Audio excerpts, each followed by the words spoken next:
Hello friend, स्वागत है आपका। पिछले वीडियो में हमने त्रिभुज के बारे में पढ़ा था कि समरूप त्रिभुज क्या होते हैं। तो उसमें हमने बहुभुज के बारे में भी पढ़ा था कि बहुभुज के लिए अगर उन्हें समरूप बताना है हमें तो क्या कंडीशन होती है कि उनके संगत कोण बराबर होने चाहिए और संगत भुजाओं का अनुपात समान होना चाहिए।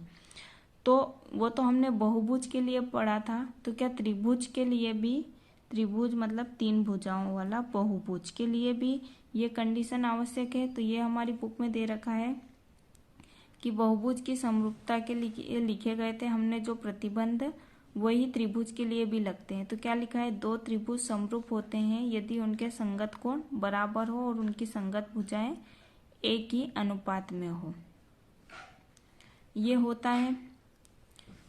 उसके बाद दे रखा है कि यदि दो त्रिभुज के संगत कोण बराबर हो तो वे समकोणिक त्रिभुज कहलाएंगे। अगर दो त्रिभुज दे रखे हैं और उनके संगत कोण भी बराबर होंगे तो उनको क्या बोलेंगे, समकोणिक त्रिभुज। ये आपको फिल इन द ब्लैंक या ऑब्जेक्टिव में भी क्वेश्चन आ सकता है कि यदि दो त्रिभुज दे रखे हैं उनके संगत कोण बराबर हो तो उन्हें क्या कहेंगे, तो उन्हें क्या कहते हैं, समकोणिक त्रिभुज कहते हैं। ये किसने कहा है, एक प्रसिद्ध यूनानी गणितज्ञ थेल्स ने। जो थेल्स प्रमेय हम पढ़ेंगे ना, ये थेल्स दे रखे गणितज्ञ थे। उन्होंने और भी कुछ कहा था। उन्होंने कहा था कि दो समकोणिक त्रिभुजों से संबंधित एक महत्वपूर्ण तथ्य प्रतिपादित किया जो नीचे दिया जा रहा है। और उन्होंने क्या कहा था कि दो समकोणिक त्रिभुजों में उनकी संगत भुजाओं का अनुपात सदैव समान रहता है। क्या कह रहे हैं वो कि अगर दो त्रिभुज हैं जिनके कोण समान है, उनके संगत कोण समान है, तो उनकी संगत भुजाओं का अनुपात भी क्या होगा, समान ही रहेगा। ये बात उनने कही है। अगर उनके संगत कोण बराबर है तो उनकी संगत भुजाओं का अनुपात भी सदैव समान ही होगा। ये किसने कहा था, थेल्स ने, जो एक गणितज्ञ थे। ये हमने अभी पढ़ लिया कि दो समरूप त्रिभुजों के लिए भी यही बताएंगे कि अगर उनके संगत कोण बराबर हो और उनकी संगत भुजाएं एक ही अनुपात में होना चाहिए तो वो त्रिभुज क्या होंगे, समरूप होंगे। और यदि दो त्रिभुजों के संगत कोण बराबर हो तो वे क्या कहलाते हैं, समकोणिक त्रिभुज कहलाते हैं। और थेल्स, जो गणितज्ञ थे थेल्स, उन्होंने क्या कहा था कि अगर दो समकोणिक त्रिभुज होंगे जिनके संगत कोण बराबर है तो उनकी संगत भुजाएं भी समान अनुपात में होगी। ये किसने कहा था, थेल्स ने। अब जो थेल्स थे उन्होंने एक प्रमेय दिया था जिसको क्या बोलते हैं, थेल्स प्रमेय, जो कि बहुत ही इंपॉर्टेंट होती है एग्जाम के लिए। और उस थेल्स प्रमेय को और भी क्या कहा जाता है, आधारभूत अनुपातिकता प्रमेय। आधारभूत अनुपातिकता प्रमेय भी कहा जाता है। एग्जाम में अगर आ जाए कि थेल्स प्रमेय सिद्ध कीजिए या आ जाए आधारभूत अनुपातिकता प्रमेय को सिद्ध कीजिए, तो ये पूरा प्रमेय आपको लिखना भी पड़ेगा उनका और उसे सिद्ध भी करना पड़ेगा। या तो आपको ऐसा लिखा हुआ दिया जा सकता है और उसे सिद्ध करना पड़ेगा। अधिकतर तो यही आता है कि थेल्स प्रमेय को सिद्ध कीजिए थे। तो पहले थेल्स ने कहा क्या है, क्या कहा है उन्होंने कि यदि किसी त्रिभुज की एक भुजा के समांतर अन्य दो भुजाओं को भिन्न भिन्न बिंदुओं पर प्रतिच्छेद करने के लिए एक रेखा खींची जाए तो ये अन्य दो भुजाएं एक ही अनुपात में विभाजित हो जाती है। ये प्रमेय भी आपको याद करना पड़ेगा। तो इसको याद कैसे किया जा सकता है, तो वो हम डायग्राम बनाएंगे उसका, तो उससे आपको याद भी हो जाएगी वो। ये बना लिया हमने त्रिभुज, जिसको हम नाम दे देते हैं ABC। ये त्रिभुज को नाम दे दिया ABC। उनने क्या बोला है, यदि किसी त्रिभुज की एक भुजा के समांतर, तो ये त्रिभुज बना लिया, इसकी एक भुजा मान लेते BC के ठीक समांतर एक अन्य दो भुजाओं पर भिन्न भिन्न दो बिंदुओं पर, ये वाली भुजा के समांतर अन्य दो भुजाओं के भिन्न भिन्न बिंदुओं पर एक रेखा खींची जाए तो, इस पर रेखा खींच देते हैं हम।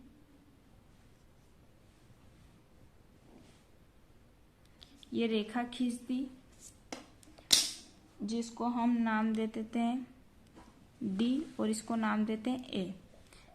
इसके समांतर एक रेखा खींची जाए तो ये जो ये दो भुजाएं दे रखी है इनको एक ही अनुपात में विभाजित हो जाती है, मतलब एक ही अनुपात में विभाजित कर देती है, मतलब AD बटा DE, और ये हो जाएगी AE बटा EC।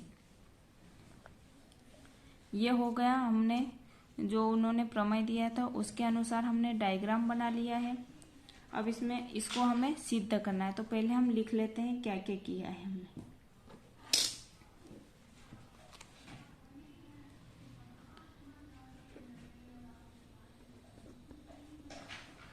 पहले दिया है, क्या दिया है, एक त्रिभुज ABC जिसमें BC के समांतर कौन सी भुजा खींची है, DE, तो लिख लेंगे BC समांतर DE। ये समांतर का चिन्ह है, दो लाइनें, क्या हो जाएगा, BC समांतर D। ये हमें दे रखा है कि एक भुजा के समांतर एक रेखा खींची जाए तो अन्य दो भुजाओं को समान अनुपात में विभाजित करती है, तो ये दे रखा है हमें।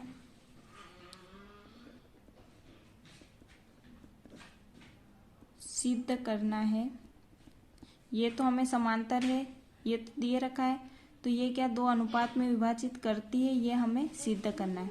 दो भुजाएं क्या हो जाएगा, AD बटा DB बराबर AE बटा EC। ये तो हमें सिद्ध करना है। अब ये सिद्ध करने के लिए हमें डायग्राम में कुछ और भी करना पड़ेगा, उसको हम लिखेंगे रचना। ये हमें खुद करना पड़ेगा सिद्ध करने के लिए। अब हम क्या कर देते हैं, C से D को मिला देते हैं।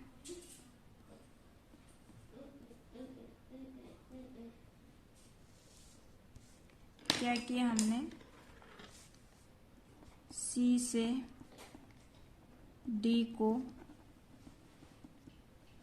मिलाया गया और B से E को मिला लेते हैं।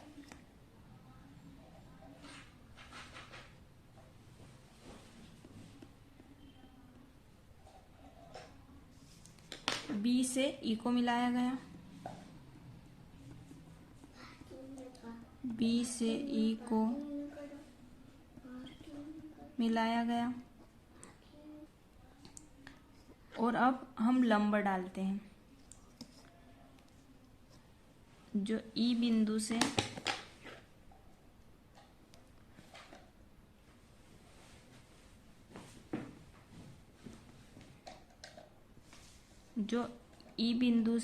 AD पर क्या डाला गया, लंब, और D से AE पर एक लंब डाला गया।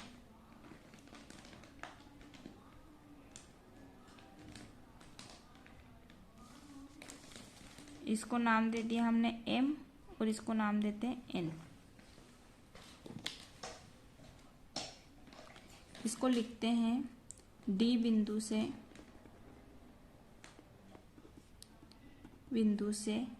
AE पर DM लंब डाला गया, और दूसरा क्या है, E बिंदु से जो ये E बिंदु दे रखा है, इससे हमने ये वाली भुजा AD पर कौन सा EN लंब डाला गया। ये हमने रचना जो भी की वो रचना हमने लिख ली। जब भी किसी थ्योरम को सॉल्व करते हैं तो पहले लिखते दिया है, फिर सिद्ध करना है, फिर जो भी रचना की हो तो वो लिखना, और उसके बाद लिखते हैं उपपत्ति। अब इसको हम सॉल्व करेंगे। उपपत्ति में हम क्या ले लेते हैं, दो त्रिभुज लेते हैं, एक ऊपर वाला ADE, क्या लेते हैं? ADE, त्रिभुज ADE में। अब त्रिभुज का हम क्षेत्रफल निकालते हैं। त्रिभुज ADE में, त्रिभुज ADE का क्षेत्रफल, ADE का क्षेत्रफल, त्रिभुज के क्षेत्रफल का फार्मूला होता है 1/2 गुणित आधार गुणित ऊंचाई। अब आधार किसको मानेंगे और ऊंचाई किसको मानेंगे? ऐसा नहीं होता है कि ये त्रिभुज होगा, ये ऐसा सीधा त्रिभुज, तो इसमें इसको क्या मान लिया? आधार, डी आधार। इसमें ये आधार नहीं होगा, हमने इसमें क्या खींच रखा है? लंब। अगर हमने इसको आधार मान लिया तो ऊंचाई किसको मानेंगे? इसको या इसको? तो जो हमारा लंब होता है क्या होता है? वो ऊंचाई। और जिस रेखा पर लंब खींचा रहता है वो क्या होता है? हमारा आधार। तो जो ADE, मतलब कि ये लिख रहे हैं ADE, तो यहाँ भुजा क्या होगी कि AD। इसको हम ऐसा रख के देखते हैं, क्या हो जाएगी? AD, ये AD क्या हो जाएगा? आधार, और इस पे ये जो लाइन जा रही है ये क्या हो जाएगा? लंब, यानी कि ऊंचाई। तो आधार मानेंगे हम AD को, और ऊंचाई हो जाएगी EN।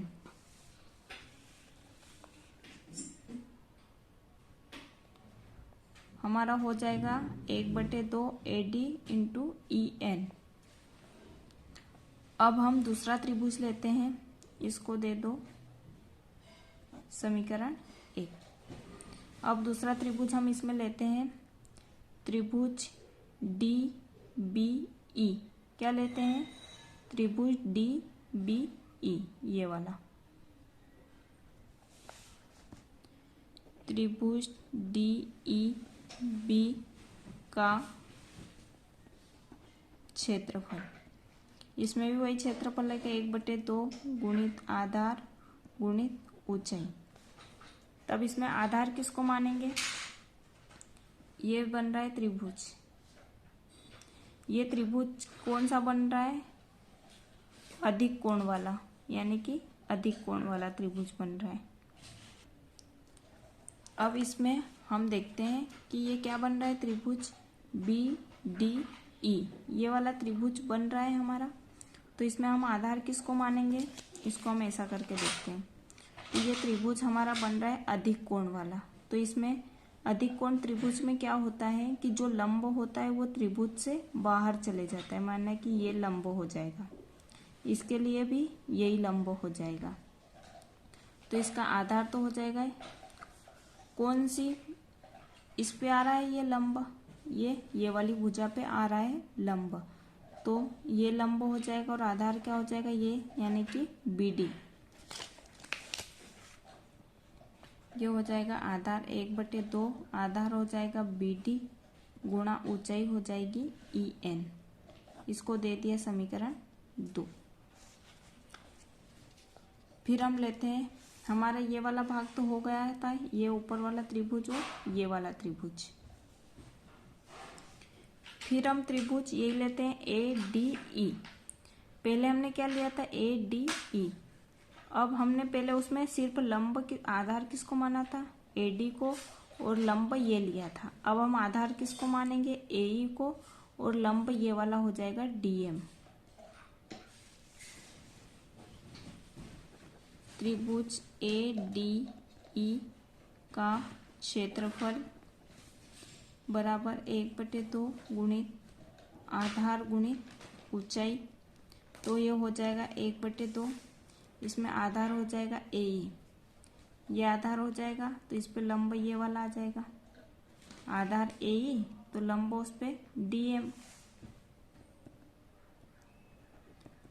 AE गुणित ऊंचाई हो जाएगी DM। इसको दे दिया समीकरण 3।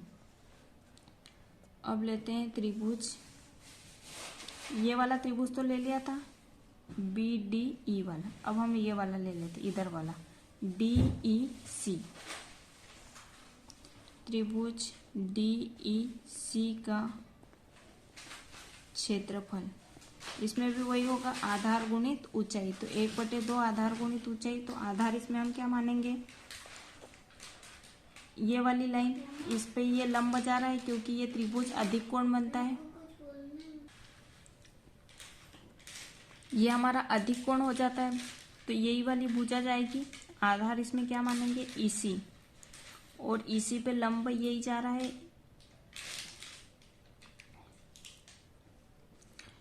EC पर लंब यही जाएगा, ये वाली भुजा पे लंब जा रहा है ये वाला DM। तो आधार हो जाएगा EC और लंब हो जाएगा DM, क्योंकि ये हमारा जो त्रिभुज बन रहा है ये क्या बन रहा है, अधिक कोण वाला बन रहा है, और अधिक कोण में लंब त्रिभुज से बाहर चले जाता है। तो क्या हो जाएगा, आधार गुणित ऊंचाई EC आधार, और इसमें हो गया DM लंब। इसको दे दिया समीकरण 4।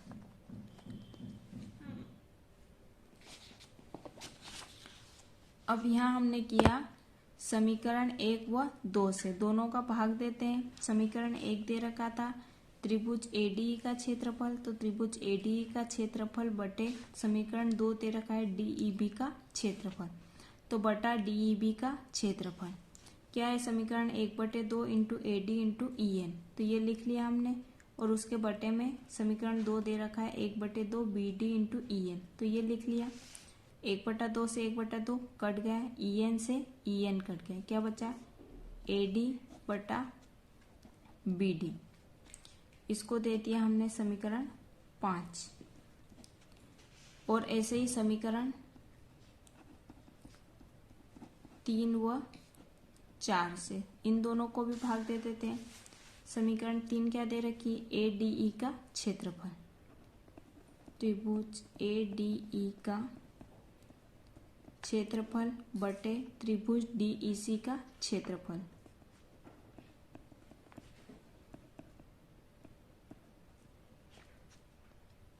क्या दे रखा है, 1/2 AE इंटू DM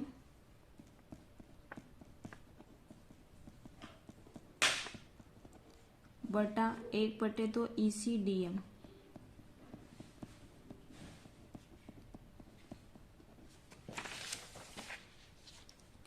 एक बटा दो से 1/2 कट गया, DM से DM भी कट गया, क्या बचा, AE बटे EC, AE बटा EC। इसको दे दिया समीकरण 6। अब हम वापिस हमारे डायग्राम पे आ जाते हैं कि हमें क्या दे रखा है। यहाँ पर हमने ये दो त्रिभुज लिए थे, क्या लिया था, DBE, ये वाला त्रिभुज, ये वाला DEB, और दूसरा लिया था DEC, ये वाला और ये वाला। तो इसमें ये वाली भुजा तो क्या थी, कॉमन थी, ये वाले त्रिभुज में भी आ रही थी और ये वाले त्रिभुज में भी आ रही, मतलब इनका आधार क्या था, समान था, DE। तो एक प्रमेय होती है जो होती है कि दो समांतर रेखाओं, ये वाली और ये वाली दो समांतर रेखाओं के बीच बने त्रिभुज जिनका आधार एक ही हो, उनका क्षेत्रफल क्या होता है, समान होता है। यानी कि ये वाले त्रिभुज का और ये वाले त्रिभुज का क्षेत्रफल क्या होगा, समान होगा।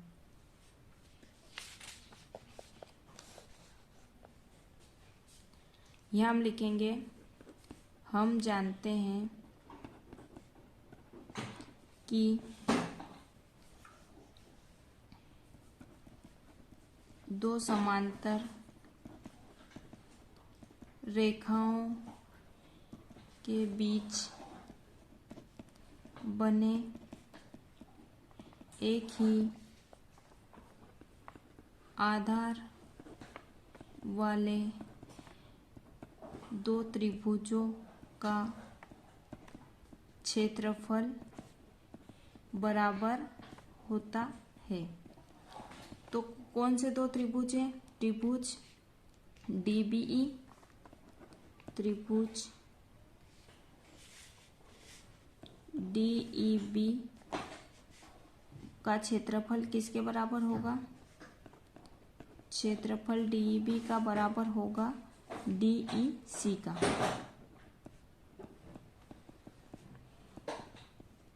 इन दोनों का क्षेत्रफल क्या होगा, बराबर होगा। तो समीकरण 5 से। समीकरण 5 में हमें क्या दे रखा है, ADE का क्षेत्रफल बटे DEB का क्षेत्रफल। तो DEB का क्षेत्रफल किसके बराबर है, DEC के क्षेत्रफल के बराबर। तो DEB की जगह हम क्या लिख सकते हैं, DEC। त्रिभुज ADE का क्षेत्रफल बटा, तो DEB की जगह हमने क्या लिख दिया, DEC, क्योंकि दोनों का क्षेत्रफल तो बराबर ही है। DEC का क्षेत्रफल बराबर, ये क्या है, समीकरण 5 में AD बटे BD, AD बटा BD। अब समीकरण 6 से। समीकरण 6 में हमें क्या दे रखा है, ADE, तो यहाँ भी क्या है, ADE का क्षेत्रफल, और यहाँ क्या दे रखा है, DEC का क्षेत्रफल। तो यहाँ भी क्या दे रखा है, DEC का क्षेत्रफल। इन दोनों का बराबर क्या है, AE बटे EC। तो इसकी जगह हमने क्या लिख दिया, AE बटे EC। इसकी जगह हमने लिख दिया AE बटे EC बराबर AD बटे BD। इसको हम लिख लेते हैं AD बटा BD बराबर AE बटा EC। और यही हमें क्या करना था, सिद्ध करना था। यही हमें सिद्ध करना था, और यही क्या होता है, थेल्स प्रमेय। AD बटा DB बराबर AE बटा EC। अब नेक्स्ट वीडियो में हम 6.2 के क्वेश्चन सॉल्व करेंगे, जो कि इसी पे आधारित है। थेल्स प्रमेय पे ही पूरा चलेगा उसका चैप्टर। तो अब थेल्स प्रमेय अच्छे से समझ में आ गई कि थेल्स प्रमेय क्या होती है। Thank you.